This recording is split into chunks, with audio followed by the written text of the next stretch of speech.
सर्व महामानवांना वंदन करतो। आज शिवप्रेमी मित्र मंडळ व डॉक्टर बाबासाहेब आंबेडकर सांस्कृतिक मंडळ यांच्या संयुक्त विद्यमाने, बाकी फॉर्मल सुरुवात काही करत नाही, सगळ्यांनी सगळ्यांची नावं घेतलेली आहेत। अध्यक्ष आणि बाकी सगळे तुम्ही बसलेले, समोर बसलेले तुम्ही सगळे या कार्यक्रमाला हिरिरीने सहभागी झालेला आहात, त्याबद्दल सुरुवातीलाच तुमचं धन्यवाद व्यक्त करतो। हे जे आता अनाऊन्स केली ज्यांनी, ते मला म्हणतात की सरांना लास्टला ठेवलंय, आपण ते किती मोठा लोड वाढवून ठेवला माझ्यावर।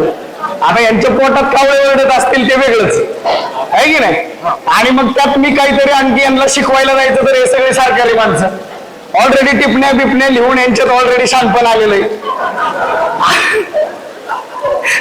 ना। आणि आता यांच्या पुढे व्यक्त होण्याआधी मी एक अपेक्षा व्यक्त करेल तुमच्याकडून। हा वप तुम्ही सर्वांनी एकत्र येऊन केलेला आहे, पाणी साठवून पाणी पाजणारं डिपार्टमेंट आहे तुमचं।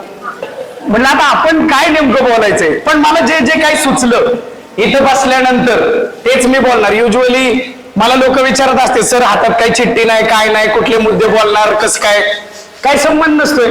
आपण जे जगलोय, आपल्याला जे माहिती आहे आणि आपल्याला जे अपेक्षित आहे तेवढ्या गोष्टी पुढे आल्या म्हणजे विषय संपला।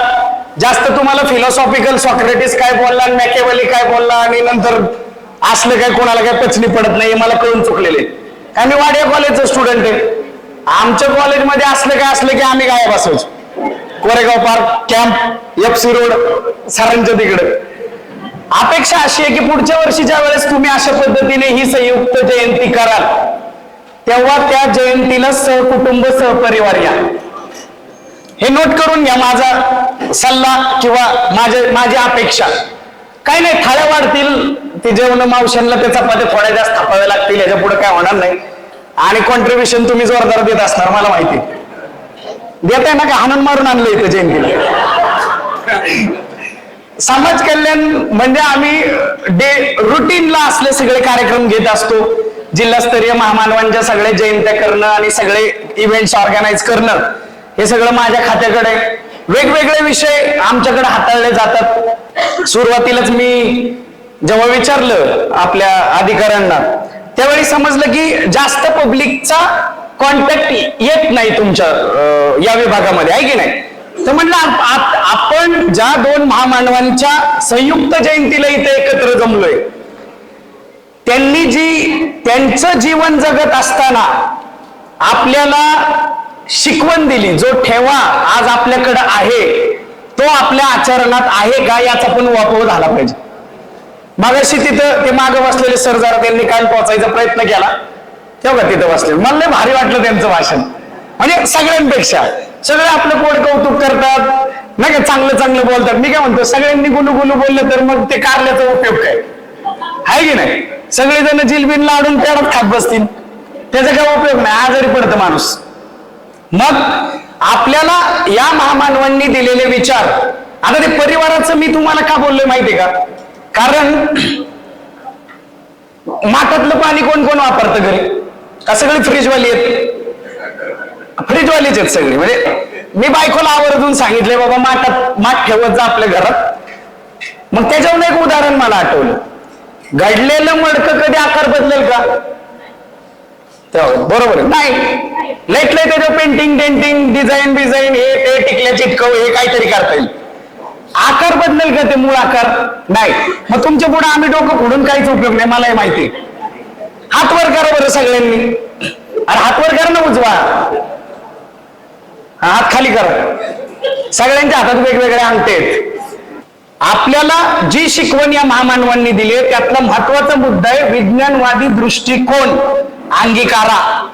किती जण आज खरं सुशिक्षित असून विज्ञानवादी दृष्टिकोन अंगीकारलेला आहे, आणि ज्या पिढ्यांना मी इथं बोलवा म्हटलं जयंतीला, त्या पिढ्या आज मातीचा गोळा आहेत। त्यांना आम्ही घडवू शकतो, तुम्हाला नाही घडवू शकत। हे अंगठी काढ, खडा काढ, हे घालू नको, ह्याचा काही उपयोग नाही, सोमवारी इकडे जाऊ नको, बुधवारी तिकडे जाऊ नको, रविवारी हे करू नको, असलं तुम्हाला सांगितल्यावरती त्याचा काही उपयोग नाही। ते घटनेमध्ये कधीच तुम्ही दफन केलेलं असतं। आणि जीवनात गप्पा आणता, आमचं असं, आमचं तसं, आम्ही हे करतो, आम्ही ते करतो, आम्ही भारतीय, we are firstly and lastly, काय आता मला माहिती नाही, वागण्यामध्ये आपले काय असतं हे पहा. माझी पोरगी बिशॉप शाळेत आहे, बरं झालं मेहरबानी. तिला कपाळावर सुद्धा टिकली लावू देत नाहीत. आयताच कार्यक्रम, नाही तर माझ्या बायकोला वाटायचं उघड नजर बिजर लागेल तिला इथं टिकली लावून पाठवावं. थोडी देखणी झाली आहे पोरगी, पण मग आईचं प्रेम पोचू जातंय बघा. आणि त्या पद्धतीने हळूहळू हळूहळू हळूहळू आपण त्यांच्यामध्ये या गोष्टी इन्कल्केट करू. आणि मग त्यांना शिकवतो नंतर जयंतीला. छत्रपती शिवाजी महाराज ग्रेट होते, बाबासाहेब आंबेडकरांची शिकवण अशी आहे. आपण वाटताना काय एकच मुद्द्याची सुरुवात केली, असे 7-8-10 मुद्दे घेणार आणि थांबणार. तेवढी कळ काढू शकताय ना? हा, नाही सरकारी तुम्ही आलेल्या चाप येत असणार. मला खतरनाक गोष्टी माहिती आहेत सगळ्या. नोकरीला लागलो होतो मी 2012ला आणि पहिल्या दिवशी मला म्हणजे मी समाज कल्याणचा क्लर्क होतो बरं का, सन्माननीय विचार मंच. त्याच्यानंतर मी 4-5 वेळा MPSC क्रॅक केली आणि त्याच विभागात मी समाज कल्याण अधिकारी म्हणून रुजू झालो. बाकीच्या काही पोस्ट मी स्वीकारल्या नव्हत्या त्यावेळी. 2012 म्हणजे तुम्हाला कळलं असेल, हे चांगलंच अनुभवी दिसते. 14 वर्ष सर्व्हिस पूर्ण होईल आता माझी 16 ऑगस्टला परवा. मग नोकरीच्या पहिल्या दिवशी मला कळलं की अरे हे सरकारी ऑफिस 10चा टायमिंग आहे, पण हे सुरू होतंय 12 वाजता. काही आत येतात आणि लगेच बाहेर जातात. कुठं? चहा प्यायला. मग मला कळायचं नाही आचरणात कुठं काय, मला कळायचंच नाही हे घडतंय काय नेमकं. आणि मग मी थोडं आपलं अनालिसिस करायचो, हे काय चाललंय बाबा. ही यायची, माझं ऑफिस त्यावेळेस स्वारगेटच्या चौकावर, आता विश्रांतवाडीला आहे. यायची, बाहेर जायची 11 वाजता, आतमध्ये यायची 11ला. एखादी फाईल हातात घेतली की ते 12-1 व्हायचे. मग यांच्या पोटात परत कावळे वळायचे. 1:30 वाजलेला टायमिंग व्हायचा, 1:30 ते 2:30 परत काहीतरी जेवणाचा कार्यक्रम, परत कुठेतरी बाहेर जाऊन पान खा, कुठं काय खा सुरू. अशा पद्धतीने आपलं आचरण असतं. आणि मग संवैधानिक मूल्य आपण कुठे ठेवतो. I was a clerk at that time. 10ला 10 कमी असताना आत यायचो. आता मी काय माझ्या पिपाण्या नाही वाजवणार. मी काय बोललो तुम्हाला, आपला काही अभ्यास नाही बाबा, पण जे आपण वास्तवात जगलोय त्या गोष्टी मांडताना जर आपण ही मूल्य जोपासली असतील, छाती ठोकून मांडा, काय प्रॉब्लेम आहे. जे खरं आहे ते खरं आहे. आणि म्हणूनच जलसंपदा विभागाच्या ह्याच्यात सहाय्यक आयुक्त समाज कल्याणला कशाला बनवायचं होतं. ऑलरेडी सन्मान्य सगळे आपले ऑफिसर्स इथं अवेलेबल आहेत. तरी तुमच्या संयोजकांना फिलिंग आली की या पोराला बोलवावं, हा काहीतरी गप्पा ठुकून जाईल, आहे की नाही. आणि यातल्या काही जणांना कळलं की आपल्याला फ्युचर मध्ये काय करायचं. मग बिहेवियर मध्ये आपल्याला छत्रपती शिवरायांनी जे काही शिकवण दिली, बाबासाहेबांनी जी मूल्य दिली ती आहेत का, याचं देखील उहापोह होणं गरजेचं. प्रत्येक जण गुन्हेगार आहे का? अजिबात नाही. सगळी जण आपापल्या परीने आपापल्या लेवलने आपल्याला जमेल तेवढं काम निश्चित करत असतात. पण मग त्याला थोडं अजून ब्रशअप करता येईल का, थोडं ते फ्लरिश होईल का. मग काय करायचं सर, आम्ही तर सेटल आहे, हम गव्हर्नमेंटने अडवले म्हणून हमारे दो पिछले पिढी के दो अभी हरेंगे जिंदा तो, आहे का नाही. म्हणजे तुमचे सासू सासरे यांचे आई वडील, तुमच्या लेकरांचे आजी आजोबा, इकडचे किंवा तिकडचे, आहे की नाही. असा आपला परिवार असतो. आणि मग आपण आता ही पुण्याची ट्रॅफिक म्हणून काही 10 ते 6 म्हणताच येत नाही, कारण आपण तासभर आधी निघतो आणि तासभर लेट जातो. याचा अर्थ 14 तासाचा कार्यक्रम काहीतरी 12, 13, 14 तास आपली जिंदगी ह्याच्यात चाललेली. मग चाललेली तर चाललेली आहे. रविवारी काय होतं, शनिवार रविवार आता ते 5 दिवसाचा आठवडा आहे.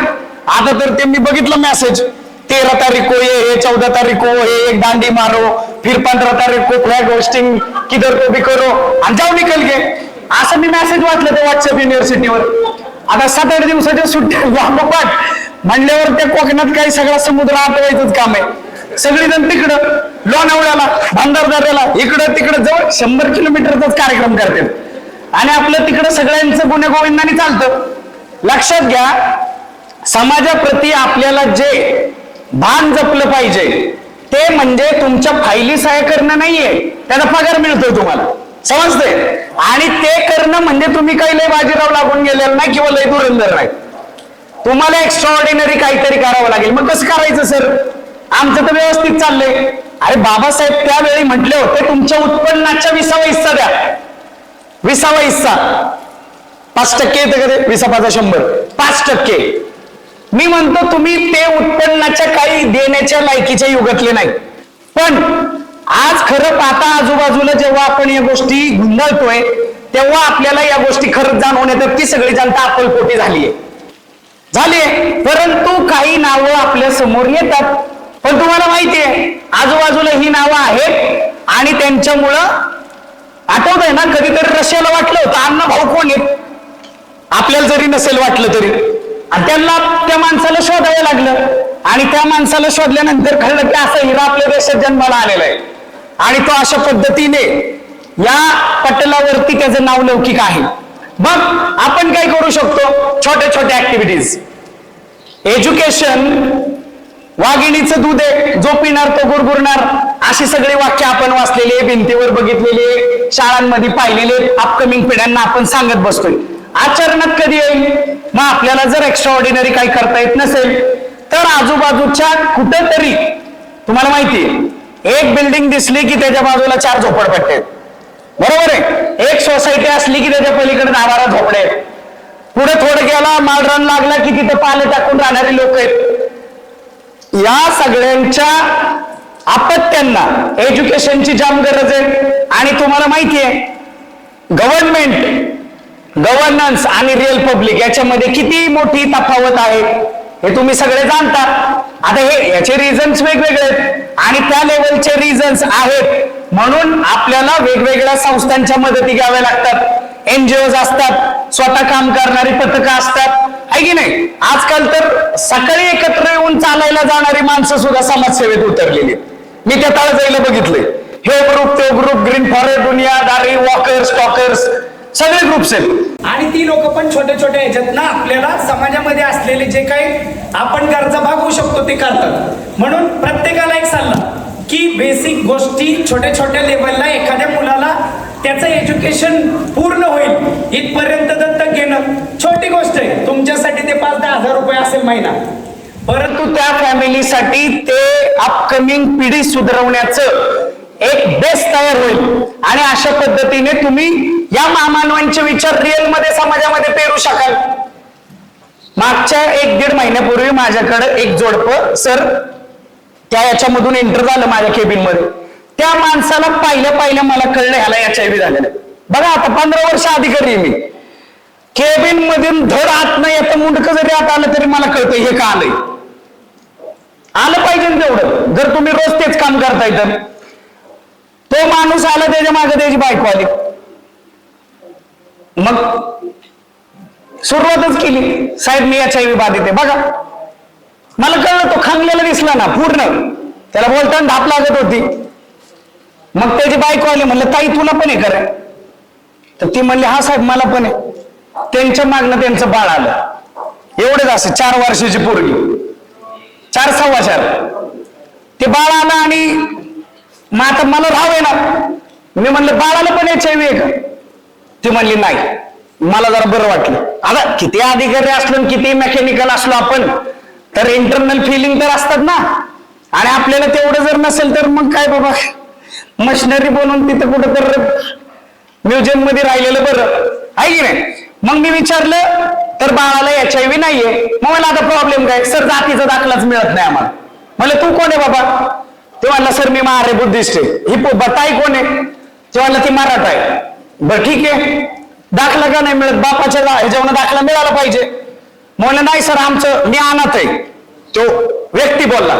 बरं म्हणलं ठीक आहे, तू अनाथ आहे, कुठेतरी असशील ना अनाथ आश्रमात? नाही म्हणलं साहेब ते पण नव्हतं. बरं ठीक आहे, मग मला दाखला का नाही देत? म्हणलं कुठलेच प्रूफ नाही.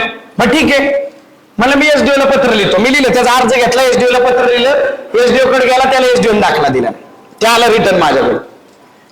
मग म्हणलं आता काय नाही, म्हणलं आपण ऍडिशनल कलेक्टर साहेबांना पत्र लिहू. मी त्यांना पत्र लिहिलं, तुम्ही अशा अशा अथॉरिटी आहात आणि SDOनी जर असं हे दिलं नाही तर तुमच्याकडे अपील करता येते, तुम्ही याच्यात लक्ष घालून द्या. ऍडिशनल कलेक्टर साहेबांनी दाखला दिला नाही, ते परत माझ्याकडे. म्हणलं आता कलेक्टर साहेबांना भेट.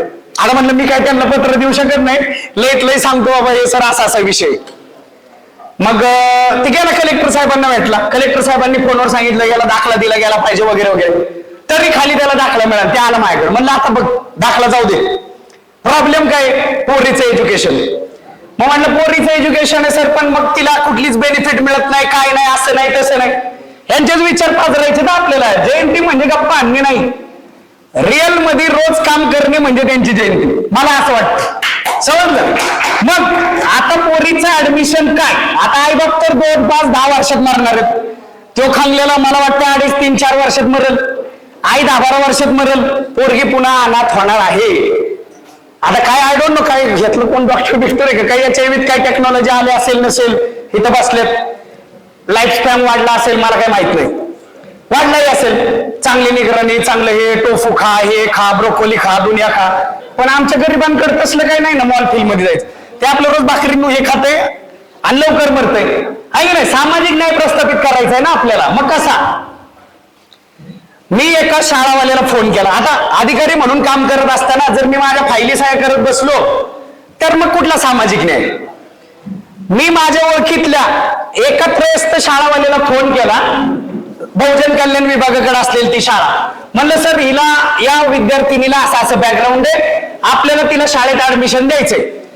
त्याचा पहिला प्रश्न, कारण इथं समाजात सगळे कोणाला रिस्कच नकोय, मेरी नोकरी, मेरा बच्चा, मेरा घर, प्रॉब्लेम येईल ना. नाही तर परत मग म्हणलं सर, हिच्या घरातलं कोण येणार? म्हणलं बाबा, आई वडील दोघं मारणार आहेत. त्याचा अजूनच घाम कुठला त्याला. मग म्हणलं हिच्या माहेरचे, सासरचे, त्याचे कोण येणार? म्हणलं इंटरकास्ट मॅरेज भावा, हिच्या माहेरनं कुणी येणार नाही आणि हे पोरगा ऑलरेडी अनाथ आहे. आता बोल काय करायचं? नाही सर, मग ही पोरगी 10वी झाली, कोण तिची जबाबदारी घेणार? अरे म्हणलं मुसीबत आहे मोठी. म्हणलं तिला ऍडमिशन दे, त्या पोरीचा बाप आजपासून मी गेली. That was my first child. आपल्याला खूप काही करता येते, लक्षात घ्या. नुसतं मॉल मध्ये जायचं आणि इम्प्रेस गार्डनला जायचं आणि सारस बागेत पोरं फिरवायची, ह्याला जर जिंदगी समजत असाल तर तुम्हाला रात्री बेडवर अंग टाकताना झोप येण्यासाठी गोळी घ्यावी लागेल. मी रात्री बेडवर अंग जेव्हा टाकतो झोपायसाठी, मुडदा पडल्यासारखी झोप लागते. And that's truth. सकाळी आपलं अंग ऑटोमॅटिक 5:30ला उठतं, 6ला आपण जिम मध्ये, असलं रुटीन. पोरगीला आम्ही दत्तक घेतली. मग आता पुढे काय? पोरीचा परदेशी फोटो काढला, बायकोला पाठवला, म्हणले बघ आपली दुसरी पोरगी आहे, फोटो सेव्ह कर, आपल्याला दरवर्षी हिला भेटायला जायचं. तिला तर काहीच कळलं ना काय चाललंय. घरी गेले मी तिला सगळी स्टोरी एक्सप्लेन केली, जे आता तुम्हाला केली. मग आपल्याला करायचंय कसं? आपण अधिकारी आहोत, कर्मचारी आहोत, अभियंता आहोत, एवढी मूल्य आपल्या समोर आहेत आणि मग आपण आपलं फक्त संवैधानिक काम करतोय म्हणजे सगळं घोडगंगेला नाहलं का? तर नाही. समाजामध्ये आपली भावंड अजून आपल्या माग आहेत आणि ती भावंड जोपर्यंत अशा स्टेजला येत नाहीत तोपर्यंत प्रत्येक भावंडाला थ्रेट आहे. हे मी नाही बोललेलो. Poverty anywhere is threat, prosperity everywhere. Understand? अंबानींची 27 मजलीची अँटिली आहे, हाय का नाही? आणि समजा धारावीतल्या पोराच्या पोटाची खळगी इतकी वाजली की त्यांनी सिविक सेन्स सोडून दिला, काय होईल ते मी सांगायला नको, आहे की नाही? आणि मग तुम्ही जेव्हा म्हणता की समाजामध्ये अशा पद्धतीने अराजकता माजलेली, याचं रिझन काय? ही सगळी माणसं आपल्याला दाखवून गेलेली आहेत. सांगितलंय त्यांनी, सामाजिक न्यायाचं राज्य तयार करणे ही फक्त गव्हर्नमेंटची जबाबदारी नाही, गव्हर्नमेंट एम्प्लॉईची नाही. बिंग अ सिटीजन तुम्हाला यांची मूल्य आपल्या स्वतःच्या जीवनात आणावी लागतील. आपल्या येणाऱ्या पिढ्यांना याचं महत्व पटवून द्यावं लागेल. आणि जर तुम्ही उद्याच्या पिढ्यांमध्ये सुजाण नागरिक तयार करत असाल किंवा गुन्हेगार तयार करत असाल तर गुन्हेगार तयार केलेले आई वडील देखील आपणच असणार आणि सुजाण नागरिक तयार केलेले आई वडील देखील आपणच असणार. आता वाडिया कॉलेजचा स्टुडंट आहे मी. माझ्या बॅच मध्ये आय ग्रॅज्युएटेड इन 2010.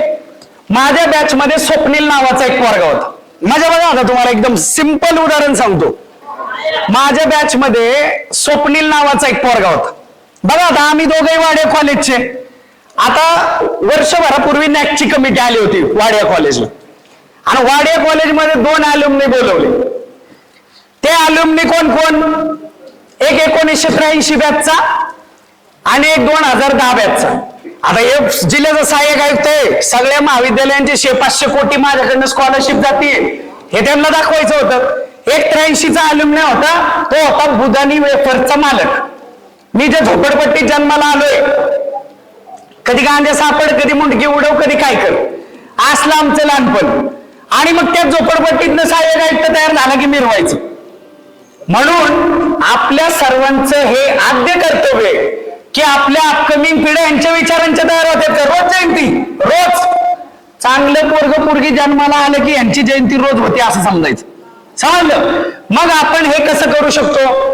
माझी लेक पोटात असताना आम्ही एक शक्कल लढवली. मी कोल्हापुरात पोस्टेड असताना मला बाळ झाले. ती पोरगी आता आमची 4-4.5 वर्षाची, LKG. आता सगळं भूत आहे ना, LKG, UKG, ह्यावन त्याव. आमचं बरं होतं बालवाडी पहिली, चल पुढं, आहे का नाही? मग आता ती लेक आमची पोटात असताना आम्ही आपलं ते कोल्हापुरात आई बाबा बनणार होतो. मग म्हणलं आता पोरगा झाला तर शाहू नाव ठेवू आणि पोरगी झाली तर साऊ नाव ठेवू. आज आमची साऊ 4.5 वर्षे. साऊ कोण आहे माहिती आहे ना बायांना? सावित्रीमाईला महात्मा फुले लाडाने प्रेमाने साऊ म्हणायचे, जसं रमाईनला बाबासाहेब राम म्हणायचे. आता एवढं माहित असलं तर ऑटोमॅटिक आपण आपल्या लेकरांना इंजेक्शन देऊ शकतो यांच्या विचारांचं. नॉर्मल गोष्टी आहेत. सकाळी उठल्यावरती त्याला काय करायला लावायचं, शाळेत जाताना काय करायला लावायचं, आल्यावर काय करायचं. हा, तसं मी थोडंफार भांडबिंड म्हणतो पुरीला, म्हणजे थोडी धडधाकड बी बनली पाहिजे. कराटेचे क्लास बी लावलेले. हे तुम्हाला सांगायचं रिझन काय? आपण दुसऱ्याला, आता मी काय लय मनबिन वापरणार, लोक सांगे ब्रह्म कसलं काय आपण मानतच नाही. दुसऱ्याला शांतपण शिकवायचं ना आपण कोरडं पाषाण असायचं, हे काय आपल्याच्यानी जमत नाही. आधी आपण प्रयोग करायचे आणि मग दुसऱ्या समोर गरज ओळखायची, तर मग त्याला काहीतरी बेस व्हॅल्यू. नाहीतर हे शनिवार रविवार मॉल मध्ये आणि तुम्ही दुसऱ्याला सांगताय जाऊ नका फिराय. तुम्ही मागचे जे काय 400-500 शनिवार रविवार जर धुंडाळले तर त्यातले 10-12-15 शनिवार रविवार मी माझ्या फॅमिलीला दिले. बाकी टाइम फुल टाइम समाजामध्ये असतो मी. शनिवार असो रविवार असो, नॉट एन इश्यू. आणि मग एवढं केल्यानंतर आपल्याला ऑटोमॅटिक ती कुवत प्राप्त होती. समजून घ्या, आमची लेक गर्भाशयात असताना आम्ही गर्भसंस्कार नावाचा विषय हातात घेतला. आम्ही आमच्या बायकोला छत्रपती शिवाजी महाराज, फुले शाहू आंबेडकर, रमाई भीमाई, सावित्रीची पुस्तकं आणून वाच म्हणलं रात्रंदिवस. तुला दुसरं काही काम धंदा नाही म्हणलं, आता काही जेवण बी बनवू नको, डॉक्टरनी रेस सांगितली, निवांत वाचायचं म्हणलं, किती वजन वाढू दे. आज आमच्या लेकीला तुम्ही बघितल्यानंतर तुम्हाला खरंच गर्भसंस्काराचे परिणाम दिसतील. त्या बिशप शाळेत ती पहिली आली, फर्स्ट इंग्लिश स्कूल, इधर घर में हम मराठी बोलते. मला PTM ला म्हणे टीचर तिच्यामध्ये म्हणलं, ma'am how she is very bright student, very extrovert and she is having so many friends, she is very helpful, but sir she is weak in English. म्हणलं राहून दे ना, ते आम्ही मराठी आहे सगळे. म्हणलं ती माझ्या एवढी होईपर्यंत स्वतःला सिद्ध करत. आम्ही महानगरपालिकेच्या शाळेत शिकलोय. मग आमच्या येणाऱ्या पिढ्यांना पुढच्या फक्त एज्युकेशन देऊन 10वीचे दाखले, 12वीचे दाखले, इंजिनियर करा, डॉक्टर करा, तिकडे कुठे जे बेजोसकड पाठवा, कुठे तर नासात पाठवा, एवढं केल्याने आपल्या देशाचा उद्धार होईल का? त्यांचा बँक बॅलन्स वाढणार, ते मोठ्या पदावर गेले. त्यांना एक गोष्ट आपल्याला शिकवणं गरजेचं आहे. आपला बँक बॅलन्स वाढवण्यापेक्षा आपल्या ब्लेसिंगचा बॅलन्स वाढवा आणि तेव्हा जाऊन तुम्ही समाजामध्ये या समाजाची एक एंटिटी आहात हे सिद्ध होईल.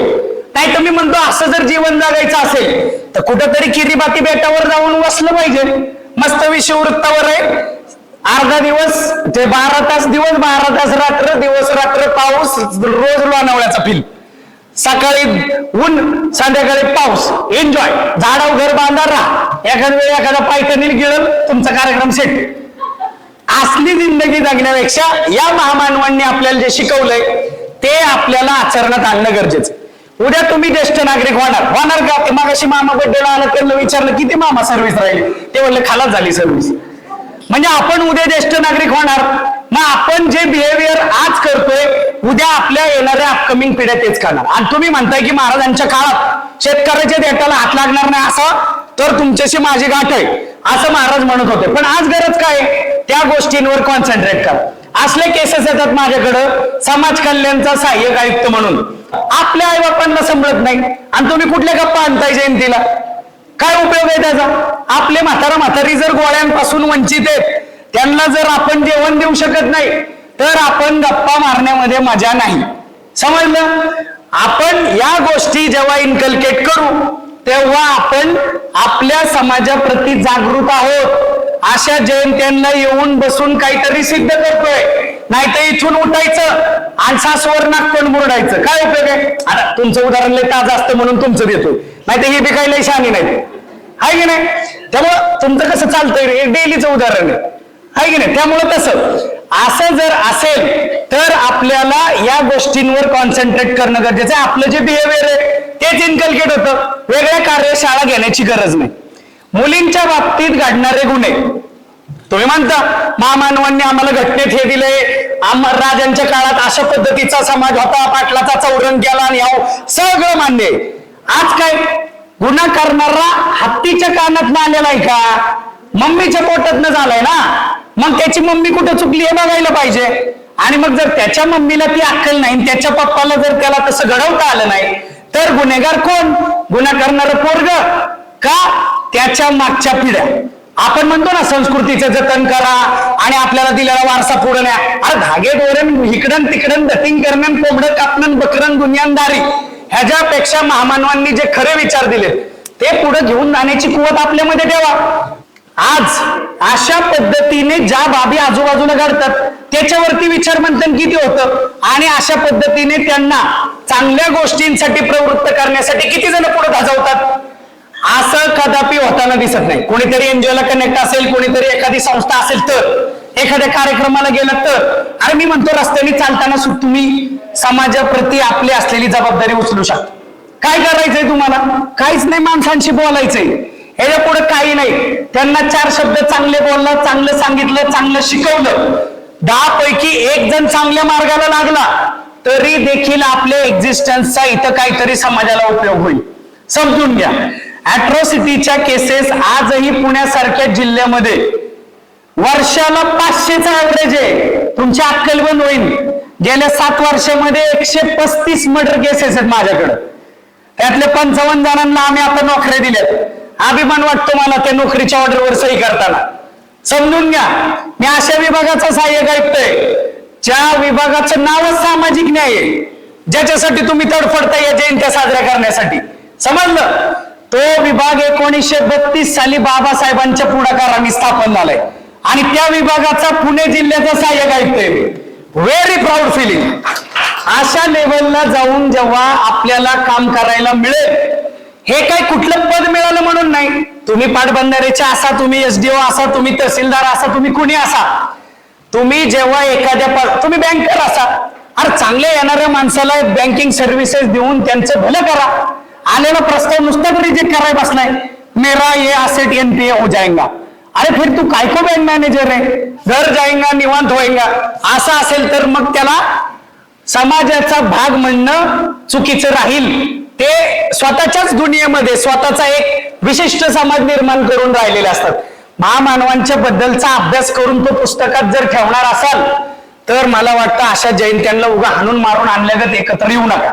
काय फरक पडत नाही, आहे की नाही? आता तुम्ही केली नाही म्हणून त्यांचं श्रेष्ठत्व काही कधी कमी होणार नाही.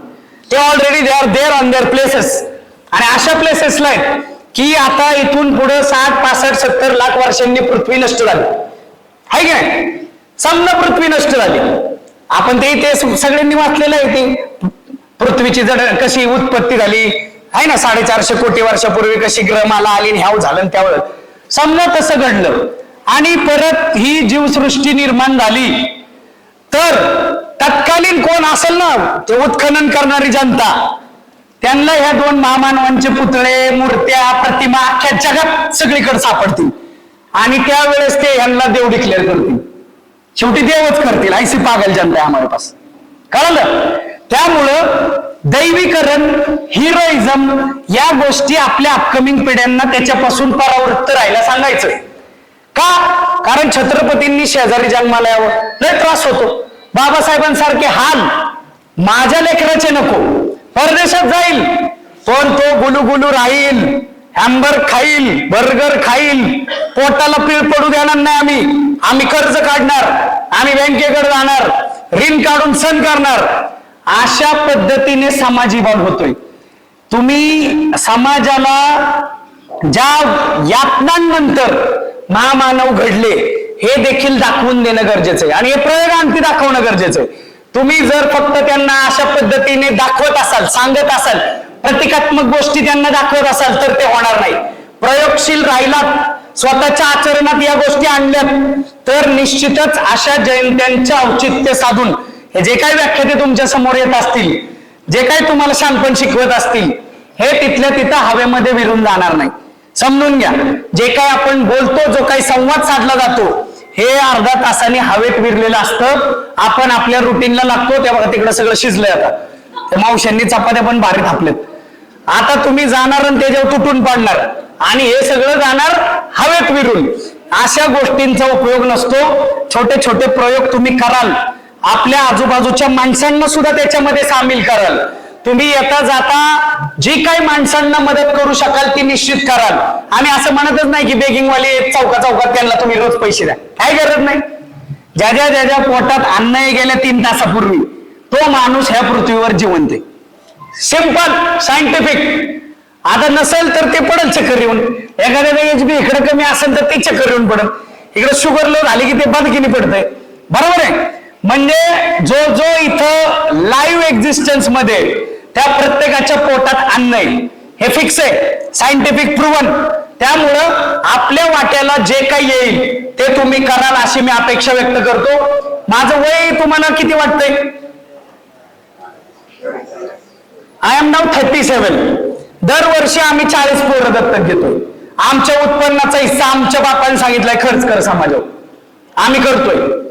दरवर्षी 40 पोरं आम्ही दत्तक घेतोय. ही मुली लहान पोरं नाहीत, अनाथ आहे म्हणून दत्तक घेतला असला लाड नाही, ती जगणार आम्हाला माहितीये. आम्ही ही मुली गोरगरिबांची, बहुजनांची घेतोय, सर्व जाती धर्मातली. त्यांना 1 वर्षासाठी राहणं, खाणं, अभ्यास, अभ्यासिका, पुस्तकं, classes, everything we are giving them free. आणि या मुलांना आमचा उद्देश आहे IAS IPS बनवणं, आमच्यासारखे अधिकारी बनवणं, जे या महामानवांचे विचार उद्या समाजामध्ये पेरतील, तशा पद्धतीने काम करतील. गेले 2 वर्ष, आता आमची 3री बॅच सुरू आहे. 2 वर्षामध्ये आम्ही जवळपास 50 विद्यार्थी सांभाळले. त्यापैकी 2 विद्यार्थी इंटेलिजन्स ब्युरोला जॉईन झाले. 1 विद्यार्थी त्यातला कर निरीक्षक म्हणून स्टेट PCS मधून जॉईन झाला. 1 विद्यार्थी UPSC मधून IRMS पदावर सिलेक्ट झाला. या वर्षी 15 विद्यार्थी त्यातले MPSCच्या स्टेट PCS मेन्सला आहेत आणि 5 विद्यार्थी UPSCच्या मेन्सला आहेत. हा रिझल्ट 50 विद्यार्थ्यांमधला आहे. सो जेव्हा आपण त्या दर्जाला नेऊन एखादं काम करतो तेव्हा निसर्ग देखील त्याला साथ देतो. बोल बच्चन करून जिंदगी जगण्यापेक्षा रियल सन ऑफ देम अशा पद्धतीने जर जीवन जगाल तर तुम्हाला खरं जगण्याचा आनंद येईल. लोक मला सकाळी जी 10ला बघतात आणि जी रात्री 10ला बघतात, आय विल अपिअर सेम. आणि मला ती विचारते, साहेब थकला नाही का तुम्ही? अरे म्हणलं, जेवणाची जी पॉवर आहे ती 3 तासांनी संपती. म्हणलं, आमच्यातली जी पॉवर आहे ती आमच्या बापांकडनं आलेली आहे आणि त्यामुळे आम्ही अशा पद्धतीने आमची कामं रेटू शकतो, एक्स्ट्रा ऑर्डिनरी काम करू शकतो. तुमचं व्याख्यान संपवून मी पुणे युनिव्हर्सिटीमध्ये चाललोय. पुणे युनिव्हर्सिटीमध्ये 12 कोटी रुपये आम्ही 2012 साली दिले होते. गेल्या आठवड्यात काही पोरं येऊन माझ्याकडे तक्रार केली की आम्हाला तिथे ऍडमिशन दिलं जात नाही, आमच्यावर अन्याय होत. कुलसचिवांना परवा फोन केला, सोमवारी दुपारी 3 वाजता मी तुमच्याकडे येणार. तिथं आम्हाला तुमचे बिल्डिंगवाले, तुमचे ऍडमिशनवाले, तुमचे ते हॉस्टेलवाले, ही सगळी टीम अवेलेबल पाहिजे. जाणार, फाइंडिंग सगळ्या कागदावर घेणार आणि गव्हर्नमेंटला रिपोर्ट करणार. आपलं काम आहे ते करणार. कुठलाही बायस नाही, कुठलाही दबाव नाही. कोण अडवल, कोण काय बोलल, कसं बोलल, हे करू का ते करू का नको, माझं कसं होईल, घालवत्याल का ठेवत्याल का नाही, हे असलं जर असेल सरेंडर, क्विट करा. तुम्ही समाजाला शून्य उपयोगी आहात. समाजाचा भाग म्हणून सगळं गिळताय आणि समाजाप्रती असलेल्या बाबींवर मात्र तुम्ही क्विट आहात. त्यामुळे बेटर टू क्विट. इकडं स्वारगेटच्या चौकात घटस्थापनेला ट्रकभर माती एकूण लाख रुपये लोक घरी नेतात. त्यामुळे पैसा कमावणं is not a big task. Understand? विकतात का नाही घटस्थापनेला? बघा तुम्ही, माझ्या मंडईला ट्रक असतोय लागलेला, तिकडे त्या पुलाखाली बालाजीनगरला असतो एक टेम्पो, स्वारगेटच्या चौकात एक टेम्पो. दुर्ळा माती वेच के पैसा कमाई. आता त्यांना माहित नाही शेतकऱ्यासाठी निर्माण झालेला सण इधर फैक्ट में काय उगाएंगे अभी आणि क्यों उगाएंगे, आहे की नाही? त्यामुळं सरते शेवटी एकच गोष्ट सांगेल, खरं खरं विज्ञानवादी राहा आणि हे राहाल तर पुढच्या पिढ्या तुम्हाला खरं खरं भारतीय मिळतील. नाही तर तुम्हाला हिरव्या मिळतील, पिवळे मिळतील, बागव्या मिळतील. अरे काय त्याचा उपयोग आहे? मी त्या पोरीचा जातीचा दाखला ते शाळावाले म्हणले लवकर काढा म्हणून मला चुकून काढावा लागला, नाही तर मी त्या SDO ला म्हणलं होतं त्याच्यावर भारतीय टाक, भारतीय कसं काय टाकता येईल का बघ. ते मला साहेब अजून असले काय प्रोव्हिजन नाही. मग जाऊ दे म्हणलं, मार शिक्का तिच्या उभी आता, मार तर मार, पण मी तिला आचरणानी, जगण्यानी, चालण्यानी, बोलण्यानी, उठण्यानी, बसण्यानी, या समाजात वावरण्यानी भारतीय म्हणून पैदा केली आणि त्याचा मला सारखा अभिमान. तुम्ही सर्वांनी मला इथं ऐकून घेतलं. दोनही बापांच्या आमच्या जयंतीला तुम्ही अशा पद्धतीने स्वरूप दिलं, त्यामुळं आपल्या सर्वांचंच मी माझ्या विभागाच्या वतीने कौतुक करतो, आपल्या सर्वांचा आभार मानतो. संयोजकांनी मला इथं बोलवलं, मान सन्मान दिला, त्याबद्दल त्यांचा आभार मानतो. बोलताना मी काही असा सोफिस्टिकेटेड बोलू शकत नाही, त्यामुळे एखादा शब्द इकडे तिकडे गेला असेल, कधी तुमच्यावर रंग ओरिएंटेड अन्याय झाला तर I am there for you. मी या पुणे जिल्ह्यामध्ये जा म्हणता जात नाही अशा कॉन्सेप्टचा पालक अधिकारी आहे. त्यामुळं everyone is like allowed to come to me for justice. आणि आम्ही कलेक्टर साहेबांच्या माध्यमातून तुमच्या विभागाचा बॉस जरी असला तरी मी कलेक्टर साहेबाची सही घेऊन त्याला पत्र लिहितो. चलो कार्यक्रम समजलं. आपल्याला आपली पावर वापरता आली पाहिजे. तुम्ही ज्या पदावर आहात त्याचं वलय तुम्हाला माहिती पाहिजे आणि ते वापरण्याची धमक तुमच्यात पाहिजे. आणि ती कधी असते? जेव्हा तुमच्यामध्ये ओरिजिनल ब्लड असतं आणि DNA आपल्या स्वतःच्या बापाचा असतो. मी पुन्हा एकदा सर्वांचा आभार मानतो आणि थांबतो. धन्यवाद. जय भीम, जय शिवराय.